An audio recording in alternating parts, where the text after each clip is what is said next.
Boston, AP, Francis Cadillac Frank Salemme, the once powerful New England Mafia boss who was serving a life sentence behind bars for the 1993 killing of a Boston nightclub owner, has died at the age of 89, according to the Bureau of Prisons. Salemme died on Tuesday, according to Bureau of Prisons online records. Bureau officials did not immediately respond to an email seeking more information on Sunday. Salemme's death was first reported Sunday by WPRA-TV. Salemme led the Patriarca crime family in Boston in the early 1990s before helping prosecutors convict a corrupt FBI agent after learning that other mobsters had been talking about him to authorities. Salemme, who has admitted to a slew of other gangland killings, was living in Atlanta under the name Richard Parker when remains of the nightclub owner were unearthed in 2016, making the elderly ex-Mafia don a government target once again. Salemme's 2018 trial became a flashback to the days when the mob was a feared and powerful force in New England.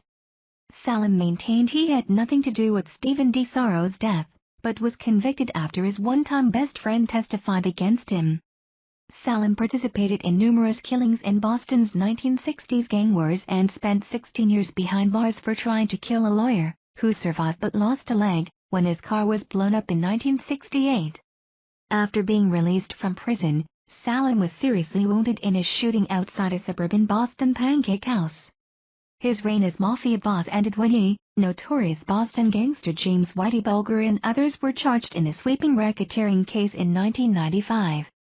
Salemme and Bulger fled after they were tipped off to the impending indictment by Bulger's FBI handler, John Connolly Jr. Salemme was arrested in Florida several months later while Bulger spent 16 years on the lam before being captured at the age of 81 in Santa Monica, California. Bulger was killed by fellow inmates in prison in 2018 at the age of 89. The racketeering case revealed that Bulger and Salemme's best friend, Stephen the Rifleman Flemmi, had secretly worked as FBI informants.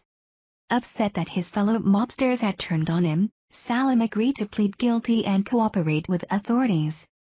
Salemme testified in 2002 against Connolly, who was convicted of helping Bulger avoid prosecution. In exchange, Salemme was released from prison early and entered the Witness Protection Program.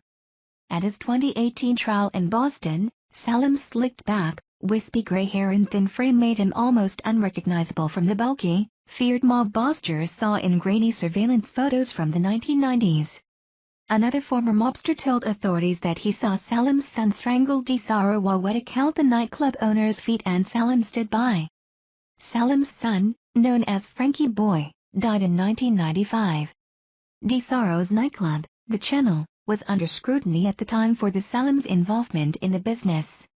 Just before DiSarro's death, the FBI told him he was about to be indicted and should cooperate with the government against the Salemmes. Salemme's longtime attorney, Stephen DiSarro, said Sunday his client had been nothing but a gentleman to him and he believed the man regretted a lot of the things he had done in his life, particularly the effects it had on his immediate family and the families of others. Before being sentenced to life in prison in 2018, Salemme rose from his chair, called the proceeding ridiculous and said DiSarro's family hasn't been told the truth. But he seemingly predicted years earlier that his own story would end behind bars.